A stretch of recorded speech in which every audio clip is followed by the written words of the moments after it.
Halo semuanya. Kita dari kelas manajemen angkatan 2020 Universitas Pelita Bangsa. Sebelumnya perkenalkan, nama saya Anastasia. Nama saya Sabila. Nama saya Gina. Saya Isania. Teman-teman, ngomong kita mau ngebahas apa sih hari ini? Nah, di sini kita ada obrolan menarik nih tentang manajemen risiko yang akan kita bahas.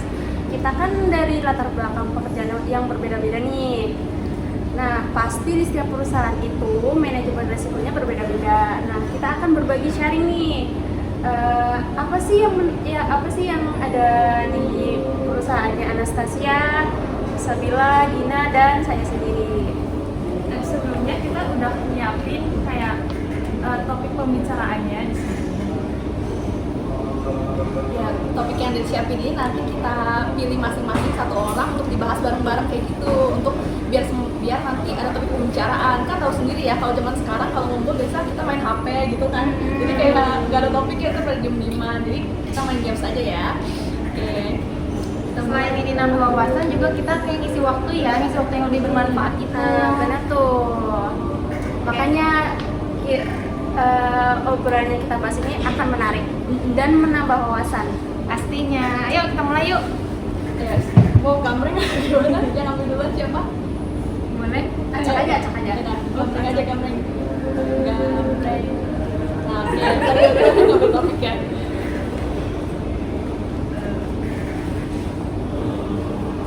Satu aja. Apa nih cara pertama? Nah, di sini itu ada tujuan dari manajemen risiko. Menurut Tasya gimana? Kalau tujuan manajemen risiko itu yang pertama sih kayak untuk apa ya, mencegah perusahaan itu kayak kolaps gitu loh, kan karena dia jadi kayak nanganin masalah-masalah yang ada di perusahaan itu gitu ya. Terus juga membantu tercapainya visi-misi perusahaan itu gitu. Kayak menurut aku sih yang sekitaran situ-gitu aja sih. Kalian ada yang nggak berpendapat lain? Nah, resiko juga bukan karena itu juga ya. Resiko kan ada banyak. Ada yang masalah kita kan banyak dari perusahaan manufaktur nih. Nah, manufaktur itu resiko paling tinggi itu pasti keselamatan dan kecelakaan kerja. Nah, di setiap perusahaan pasti itu ada manajemen resiko untuk menanggulangi keselamatan atau kecelakaan kerja. Betul banget sih, kalau keselamatan itu paling sering sih yang diomongin ya, apalagi manufaktur kan kadang terjadi apa-apa gitu sebelum terjadi kan maksudnya untuk mencegah gitu ya, terjadi apa-apa. Kalau di perusahaan Gina gimana? Kalau di perusahaan aku sih kan balik lagi ke topik yang sebelumnya ya, itu tuh kan sangat penting banget ya kalau untuk keselamatan dan apa tadi menanggulangi kecelakaan kerja kan. Kalau di perusahaan aku sendiri kebetulan kan aku kerja di bagian lab. Nah, di situ tuh ada APD atau alat pelindung diri. Di perusahaan kalian juga pasti ada kan kalau APD. Cuma biasanya kalau di tempat aku itu karena kita pakai reagen-reagen kimia yang mungkin dominan tuh maksudnya lebih banyak berbahayanya, bisa dari uapnya, bisa dari percikannya, itu sangat berbahaya. Makanya kita tuh jadi sebelum memulai bekerja kita harus tahu dulu nih cara meminimalisir terjadinya kecelakaan kerja gimana. Terus nanti kalau misalnya amit-amitnya atau misalnya terjadi sesuatu, kita tuh udah tahu harus apa gitu loh.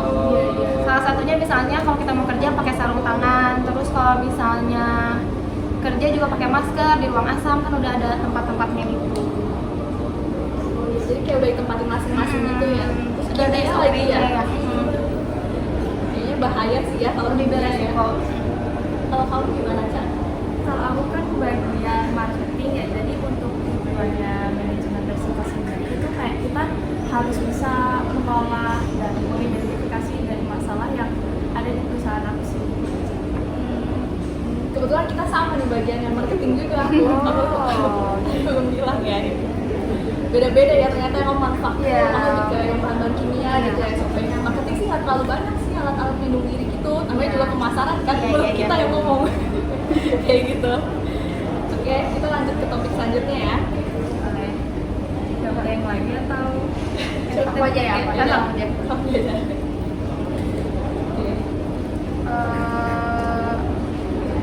Contoh manajemen risiko di perusahaan kalian bekerja. Tadi kan udah ya sebut ngomongin yang disinggung dikit lah ya. Contohnya itu kalau di perusahaan saya sendiri itu pasti menggunakan APD yang lengkap ya, dari sepatu safety, terus ada manset juga, terus ada apa namanya kalau yang di perut itu buat angkat beban. Aduh, aku namanya lupa tapi aku tahu. Iya itu. Mungkin kebayang kali ya teman-teman. Iya ya, yang mungkin biasa kebayang ya dipakai teman-teman ya. buat tahan beban gitu ya. Nah itu wajib dipakai tuh kalau bekerja gitu. Terus setiap hari itu ada pengecekannya. Nah itu tuh ada check sheetnya. Itu harus dipakai setiap harinya. Gitu. Nah, kalau misalnya nggak dipakai kayak APD itu gimana ya? Maksudnya kayak ada risiko besar atau kecil dari yang nggak pakai itu atau? Kalau untuk kesehatan sendiri ada, cuman kalau untuk jangka pendeknya langsung berakibat itu mungkin enggak ya. Cuma kalau untuk jangka panjangnya mungkin iya. Cuman kan kalau di perusahaan saya kan ada itu ya kayak part semacam besi gitu kan. Nah itu tuh rawan banget tuh kecelakaan kerjanya. Nah cara menanggulanginya juga banyak ya, harus memakai APD yang lengkap juga, dan itu harus dipatuhi setiap karyawan atau setiap operator gitu. Kalau untuk ini gimana? Aku sih sama yang tadi aku udah jelasin ya, tapi ada kayak lebih, emang itu kayak udah SOP banget, karena untuk bahan kimia sendiri tuh kadang nggak bisa kita lihat secara langsung, tapi dampaknya tuh bisa langsung ke diri kita. Kayak misalnya kita ngebuka zat-zat yang korosif atau enggak baunya tuh kayak bikin paru-paru kita bermasalah gitu bisa. Jadi cara penanganannya itu kita harus di ruang asam. Jadi di ruang asam itu ruangannya itu ada blowernya. Jadi semua bau atau misalnya kayak bau-bau yang beracun tuh keserap langsung kan. Jadi nggak kita hirup gitu loh. Terus yang kedua kita harus pakai gloves atau kacamata khusus. Itu tuh biar kalau misalnya ada percikan ke mata, jadi nggak bisa langsung kena mata kita gitu. Terus juga kalau misalnya untuk suara-suara bising pakai earplug. Sarung tangan karet tuh wajib banget kalau kita megang reagen-reagen atau bahan-bahan kimia yang asam, karena tuh kan kalau misalnya kena tangan kita tuh bisa sampai bolong gitu loh guys. Nah, terus pakai jas lab itu wajib banget. Sepatu juga harus yang tertutup karena mengurangi resiko adanya percikan ke kaki juga gitu. Kayak safety shoes gitu ya, Iya. aku lihat yang baunya tebal banget kayak gitu. Ya bisa. Mau kamu dulu? Oke. Kalau aku sih kan lebih di bagian marketing ya, jadi itu yang sering dipakai itu telepon. Kalau misalnya telepon lagi keputus, itu risikonya kita nggak bisa nelpon customer atau supplier gitu kan, untuk infoin sesuatu kayak apa gitu ke mereka. Jadi kalau penanggulangannya di aku tuh biasa dicek tiap bulan gitu, pembayaran itu harus rutin, nggak boleh sampai telat itu kan, karena bisa diputus. Telepon itu kadang rewel ya, cuma sehari telat aja tuh udah pemberitahuan di situnya gitu ke PT kayak gitu. Jadi kayak lebih ke telepon aja sih kalau aku gitu risikonya. Kalau bisa keputus kan risikonya kita nggak bisa ngobrol sama customer, Menghambat ya. bener menghambat banget kayak gitu. Aku sih ada cerita sih, kayak misalnya kayak ada komplainan dari konsumen itu kayak kurang enak, dari kayak narik konsumennya tuh kayak kurang gimana ya, maksudnya kayak kitanya kayak kurang ramah sih. Jadi untuk menanggulanginya sih kalau sekarang jadi ya untuk ketemu klien itu kayak atasannya sih, bukan kayak asisten marketing atau bagian marketingnya, jadi langsung atasannya. Mungkin kurang responsif mungkin ya. Atau karena perusahaan baru kali ya, jadi kayak bisa Harus lebih banyak ini kan, jadi kalau kita makin ramah kan orang makin inget, oh ini PT-nya kan ada si Caca nih, ramah banget nih ininya, ke dia aja coba tanya-tanyanya gitu-gitu kan, orang jadi lebih inget gitu. Buat nanggulangi risikonya bagus sebenarnya. Salah satu marketing juga ya, jadi kan kayak kita tuh narik kenyamanan, kayak kita ngasih suatu kenyamanan, jadi si customer tuh kayak oh seneng nih gitu kan. Iya benar. Kayak gitu sih. Kita lanjut ke topik selanjutnya. Siapa dulu nih? Dulu ya.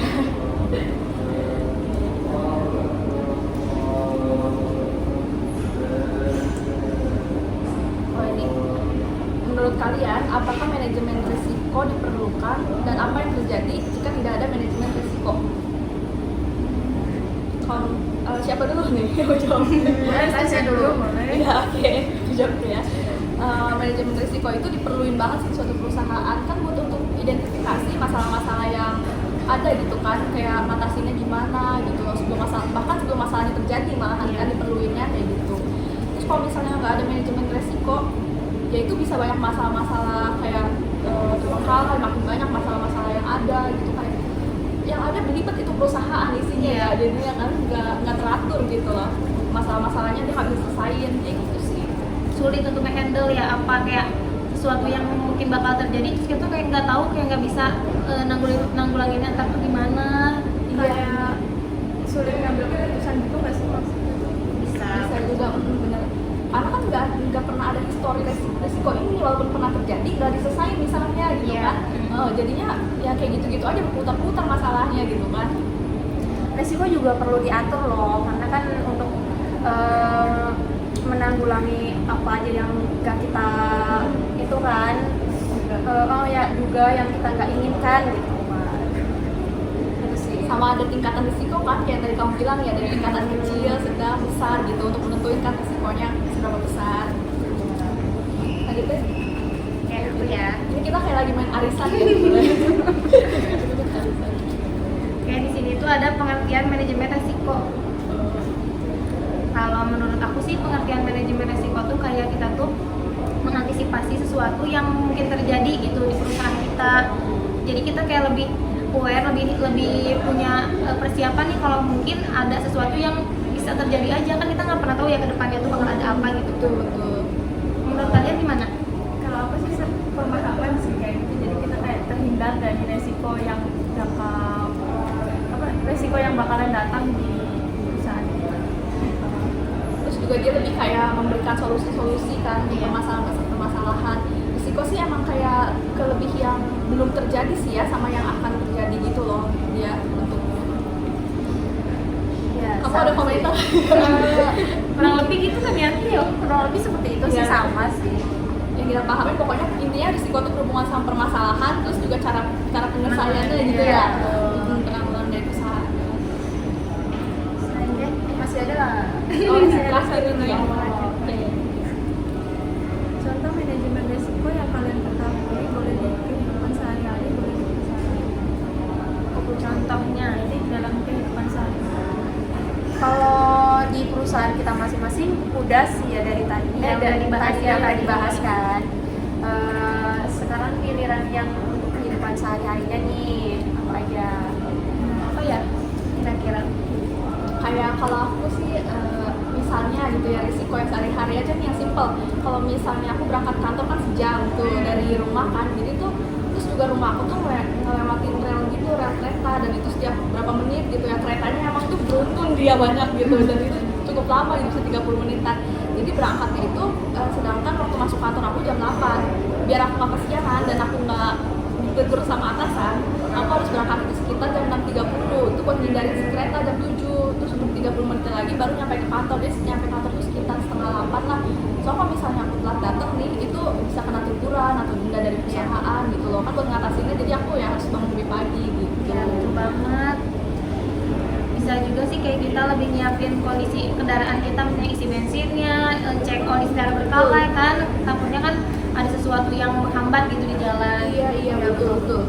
Kalau mau gue kan dulu itu risiko juga kan, mau gue telat risiko telat. Iya. Kena tegur lagi. kayak udah pengalaman. Kalau apa? Ada yang Ya, lain? sama sih kan, kalau aku kan kerjanya di daerah Jakarta, jadi untuk menanggulangi resiko datang telat ke perusahaan itu biasanya aku berangkat dari rumah itu jam 4, sekitar jam 4 pagi ya. Terus itu, iya itu, kalau itu naik kereta, kalau misalnya naik motor sendiri mungkin aku bisa berangkat jam 6. Untuk masuk ke perusahaan sendiri sih aku jam 9 sih. Tapi itu juga jam 4 aku masih tidur sih. Iya. Kayaknya bangun tidur lagi. Cuma ngeliat laptop. Sama contoh kalau di perusahaan lain ya, perusahaan lain aku sebenarnya pernah bahas sih waktu presentasi, waktu dulu belajar manajemen risiko. Itu tuh untuk PT KAI kan kita tahu sendiri ya, kereta api Indonesia kan tanahnya banyak tuh, kadang kita di pinggir jalan, tanah ini milik KAI ya. Iya, betul banget. Sebenarnya itu tuh cara mereka, salah satu cara mereka ngatasin risiko tanah yang hilang setiap tahun. Jadi tanah mereka tuh sering kegeser tiap tahunnya, sama kayak pembangunan asal gitu, rumah tiba-tiba ngebangun di tanah KAI, terus kayak pergeseran tanah kayak gitu.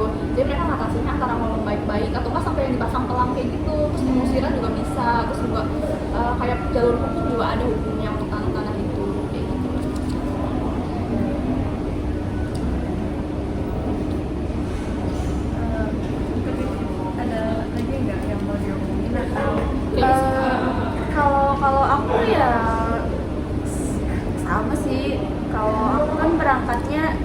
jemputan ya, jadi menyesuaikan jemputan aja. Iya.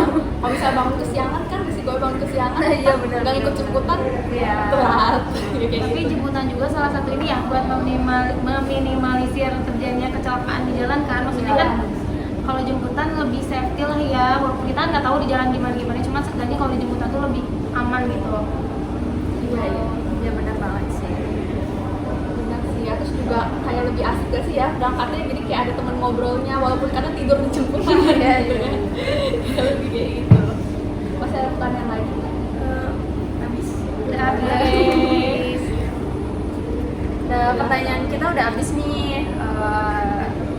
Mungkin ada tambahan lagi nggak ya?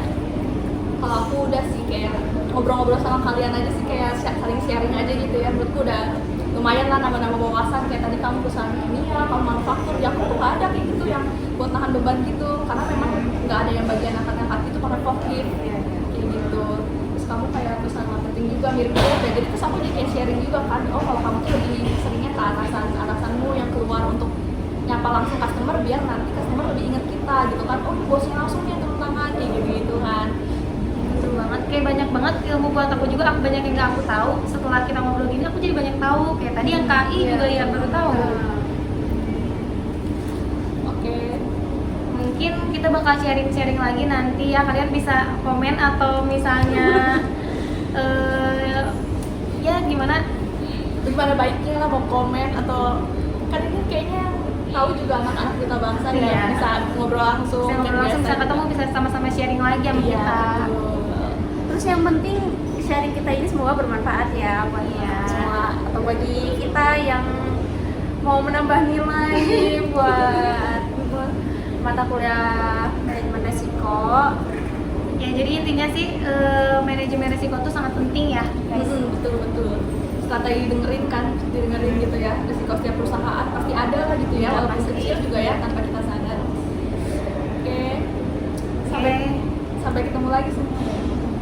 Sekian sharing session dari kami. Semoga nanti ada waktu lagi ya buat kita saling sharing lagi. Terima kasih, mohon maaf kalau ada kesalahan ya teman-teman. Thank you, bye. Bye.